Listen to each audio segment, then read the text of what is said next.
When my brother-in-law asked me for a $1.2 million loan, I thought it was just another one of his wild ideas I'd have to shut down. But what I didn't expect was that saying no would end with him storming into my house, fists flying, and me realizing a terrifying truth about the kind of trouble he was really in. This is a story of the night my own family turned violent over money, and a choice that nearly destroyed us both. Introduction. Before we start, please subscribe my channel and like the video. My name's Alex, and I never thought I'd be telling this story to anyone, let alone sharing it with strangers on the internet. But sometimes life throws you into situations so surreal, so raw, that the only way to process them is to talk about them. I'm 36 years old, married for almost 10 years now to my wife, Clara. We built a good life together. Stable, quiet, nothing too extravagant but comfortable. I run a mid-sized construction business. It took me years to grow from scratch, from those nights of eating ramen noodles while balancing spreadsheets, to finally being able to say, I own something real. But with success comes shadows, the kind you don't see until you're already standing in the spotlight. For me, that shadow came in the form of my brother-in-law, Marcus. I still remember the night everything came crashing down. It was early spring, the kind of evening where the rain just keeps coming, soft but relentless, tapping against the windows in a rhythm that makes the whole house feel smaller, tighter.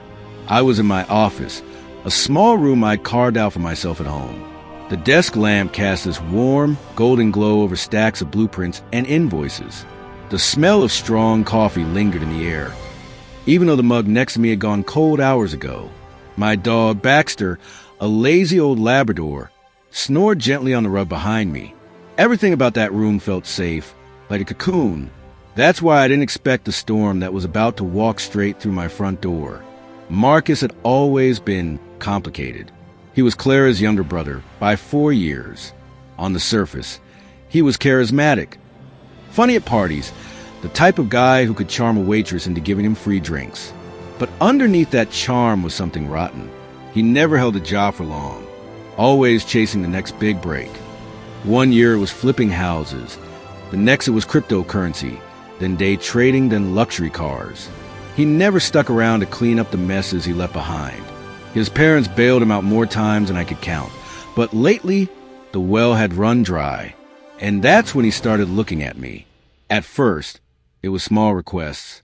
A few thousand here, a short-term loan there.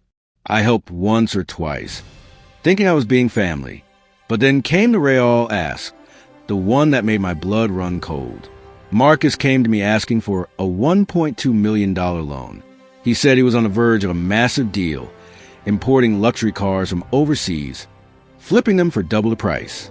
All I need is the upfront capital, he told me, leaning back in his chair like some hotshot CEO. But I knew better. I'd seen the trail of failures. And more importantly, $1.2 million wasn't pocket change. It was my business, my employees' livelihoods, my family's future. Saying yes would have been financial suicide. So I told him no, and that no lit a fire in him I didn't see coming. That rainy night, while I was hunched over my desk, I heard the front door slam open. Baxter barked once, startled, then quieted, ears flat. Daniel, Marcus's voice thundered through the hallway. It wasn't his usual cocky, joking tone. This was something darker, rougher. I stood, my pulse already climbing. Marcus? What the hell are you doing here? He stormed into my office, soaked from the rain, hair plastered to his forehead. His eyes were wild, pupils blown wide like he was running on adrenaline or maybe something stronger. You think you can just say no to me? He snapped. His voice cracked like it was hanging by a thread. I took a breath, steadying myself. Marcus, we've talked about this. I can't give you that kind of money. It's always about money with you, isn't it? He cut me off, stepping closer. His fists were clenched at his sides. You sit here in your nice house, your nice office, pretending you're better than me. I never said that. I replied, trying to keep my voice calm. But my heart was pounding against my ribs like a war drum. This isn't about being better. It's about being realistic. $1 million isn't just lying around. For a second, he just stared at me, chest heaving, rain dripping onto the hardwood floor. And then, without warning, he lunged. The first hit caught me across the jaw. My head snapped sideways, the taste of iron exploding in my mouth. Baxter barked furiously, but Marcus shoved him away with a kick. I stumbled back against the desk, paper scattering to the floor. My mind was a blur of shock and disbelief.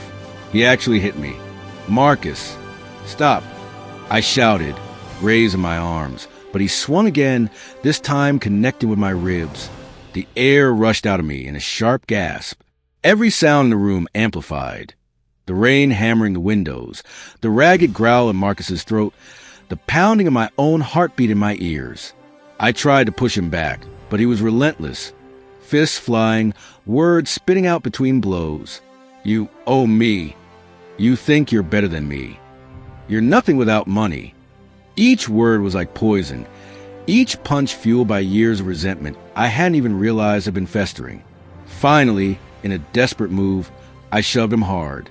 He stumbled back into the bookshelf, books tumbling down around him. For a split second, we just stood there, me gasping for breath, him glaring with this twisted mixture of rage and desperation. And then I saw it. His eyes weren't just angry. They were terrified. Not of me, but of something else. That's when it hit me.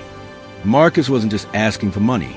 He was in deep trouble, debt trouble, and not the kind you walk away from. "Who do you owe, Marcus?" I asked, my voice low, steady despite the throbbing pain in my jaw. He froze, fist still half raised. His lip quivered. "You don't understand, they'll kill me." The words hung in the air like smoke. I should have felt pity, maybe even compassion. But all I felt was a cold, hollow anger. Because in that moment, I realized he hadn't come to me as family. He'd come to me as a last-ditch lifeline, ready to drag me down with him if I didn't comply. "I can't save you, Marcus," I said finally, my voice shaking but firm. "And I won't let you destroy me trying." He stared at me, breathing heavy, rainwater and sweat dripping from his face. Then, like a balloon deflating, his shoulders slumped. He backed toward the door, muttering something under his breath I couldn't catch. And just like that, he was gone. The house was silent except for the rain and Baxter's low whine as he padded over to me, pressing his head against my leg. I sank into the chair, body aching, hands trembling. The next morning, I filed a police report. Assault, forced entry, everything. Clara was devastated when she found out, torn between loyalty to me and love for her brother. But deep down, she knew Marcus had crossed a line you don't come back from. I never saw him again after that night. Word got around a few months later that he'd skipped town running from people he owed. Nobody knows where he is now. Sometimes, when the rain hits the windows just right, I think back to that night in my office. The fists, the fury,